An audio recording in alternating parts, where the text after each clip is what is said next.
Good morning everyone! Sana all Friday na yung may mga day off ng weekend. Saya-saya na no? Kasi tapos ng weekdays, makapagpahinga na.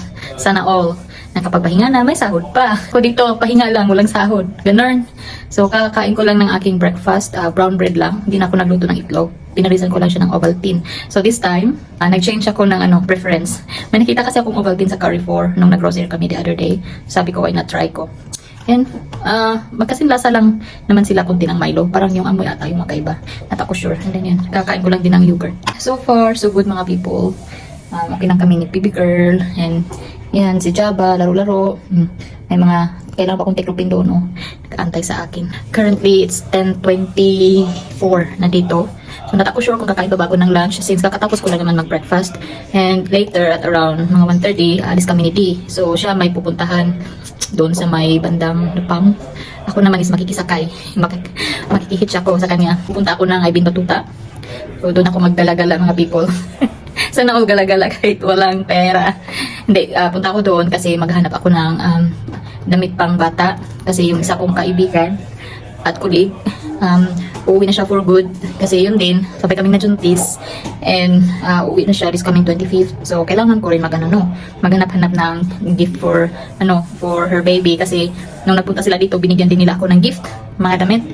So, yun yung gagawin ko doon. Maghanap-hanap ako while mag-aantay din ako kay D. So, yun ang ating gagawin later mga people.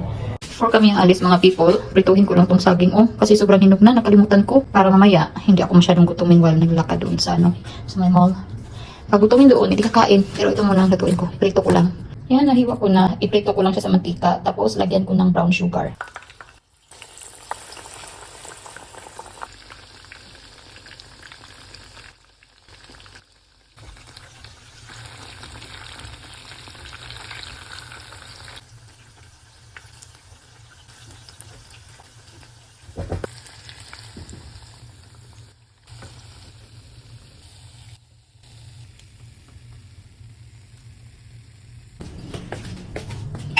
Luto na yung aking saging mga people na may brown sugar. Mainit pa. Natatakam na ako. Nagbihis na ako mga people para ready na. Dito, 12:50. Kakain pa ako ng saging. Tapos hindi kakain ng 1. So, mamaya, 1:30. Ready to go na. Kasi palagi pa naman akong late. pag may alis kami. Kaya ngayon uunahan ko na siya. Kain tayo ng saging guys na may asukal. Brown sugar. Masarap. Nakakamiss yung ganito, yung snacks dyan sa atin, merienda. Ang bandang alas 3, pag nagbenta ng ganito. Ayun lang namimiss ko dyan sa atin talaga. Pero this time, kahit sa amin, sa probinsya, sa lugar namin, wala na masyadong naglalako ng saging. Kaya siguro sobrang init ng panahon. Or na lang, online, diba? So siya, online na lang yung pag-order, tapos ihati na lang. Nakakamiss yung dati na may, pag mga ganitong oras, mayroon na naglalako. Minsan, di lang isa. Madami pa yan sila. Tapos iba't iba yung panindang merienda ba? Isa to, saging. Masarap din yung kamuti pag yan ito, next time. Pag nakita ako ng kamuti na maganda-ganda. Yung kamuti kasi dito, lata, iwan ko lang. Iba talaga yung yung quality niya sa kamuti natin dyan. Parang iba yung laman niya. Basta. Basta yun na yun.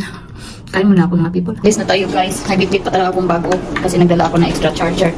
Kasi baka malubat tong phone ko, wala pa naman akong cash. Hindi ako makapagbayad. So, baka kawawa, iwan. Kadya baka lagi din side cow. Hindi ako late sa gala namin today mga people. Ang tingnan nyo naman, ang init ng Dubai, 43 degrees Celsius. Kumusta naman? And dyan sa Pinas, ano ba yung pinakamataas na temperatura dyan since hanggang ngayon daw is mainit pa rin, wala pa rin ulan sa amin. Dito na tayo mga people. Diretso ako sa may Max. Maganda to para makapaglakad-lakad din ako. Exercise ko na rin. Kasi kaya na umaga ako nakapag-walking. So, take advantage ko na. Itong lakad-lakad dito sa may mall. Ganda ng nila dito mga people. Tingnan nyo. Diba yung bubong. Parang clouds. Nakita ko na yung Max. Ayun. Lapit lang. Wala pang 5 minutes. Yun, ang aking paboritong bilihan ng mga damit. Hanapin natin yung pang kids section. Kita ko na mga people. Dami na naman mga cute ko. Wala na. Tapos na kay baby girl. Cute na mga damit.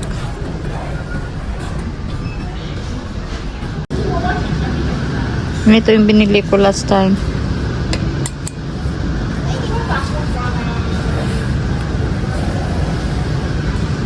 Nakapili na tayo mga tipo. Punta na ako sa counter para magbayad.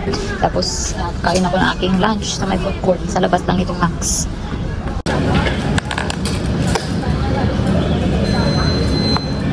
Successful lang ako pamimili ng mga tipo.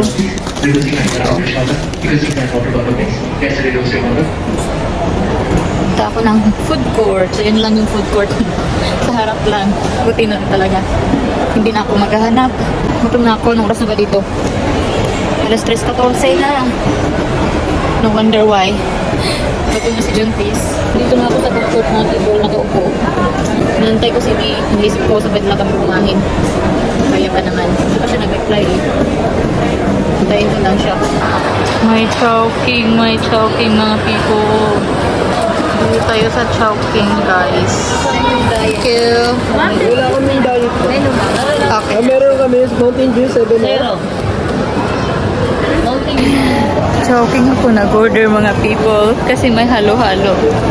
Share naman kami ni Dee sa regular na halo-halo. Hindi lang ako yung kakain. Hindi ko alam kung nasan siya. Order siya ng ibang food. Yun na lang talaga. May nakita ako Chowking. Hindi ko alam meron pala dito. Kasi yun kare-kare yung in-order ko. Kasi masarap daw. Kuha daw yung luto ng Pinas. So we'll see.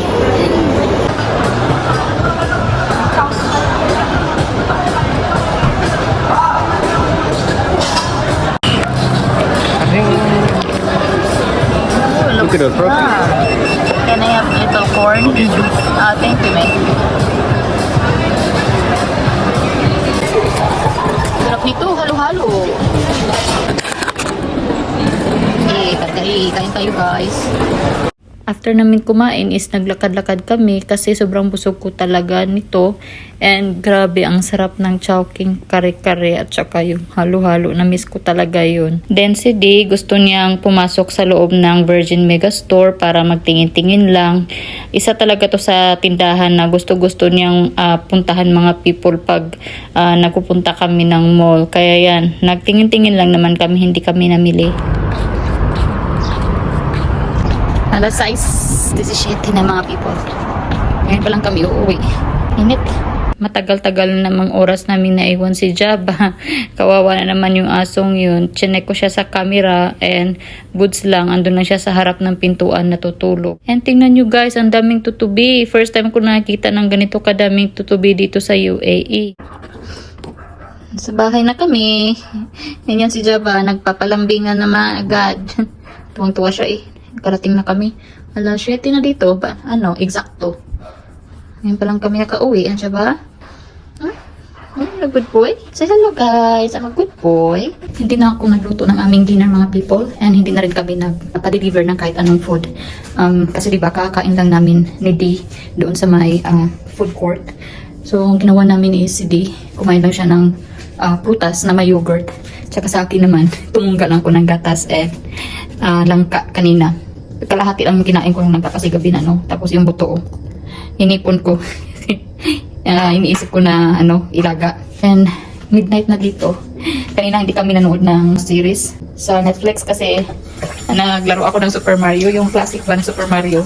Kasi di download ba yun sa my Switch, Nintendo? Or bumili siya ng Super Mario. Tapos si Dede naglaro din siya ng bagong laro din. So yun ginawa namin buong gabi hanggang sa 11 na siya matapos maglaro. At the moment yan, tumitira ako ng strawberry kasi nagugutom ako konti. Successful din ang ating pagod today. And nakabili na ako ng mga damit para sa baby girl ng aking kaibigan. Ito siya. Lagay ko na dito. Hindi ko na lang ito buklatin mga people kasi na-arrange ko na mga goods na mga damit. Yun lang guys ang aking vlog for today. Wala masyadong ganap. Si baby girl, malikot pa rin. Ngayon nga, likot ng likot. Sakit na yung balakang ko. At saka tagiliran ko. So, what to do? Anytime, labas na talaga to siya. Pero yan, antayin na lang natin kung kailan talaga niya gustong lumabas. Hanggang dito na lang ang aking vlog mga people. Ingat kayo palagi. Maraming salamat sa inyong suporta. God bless and bye!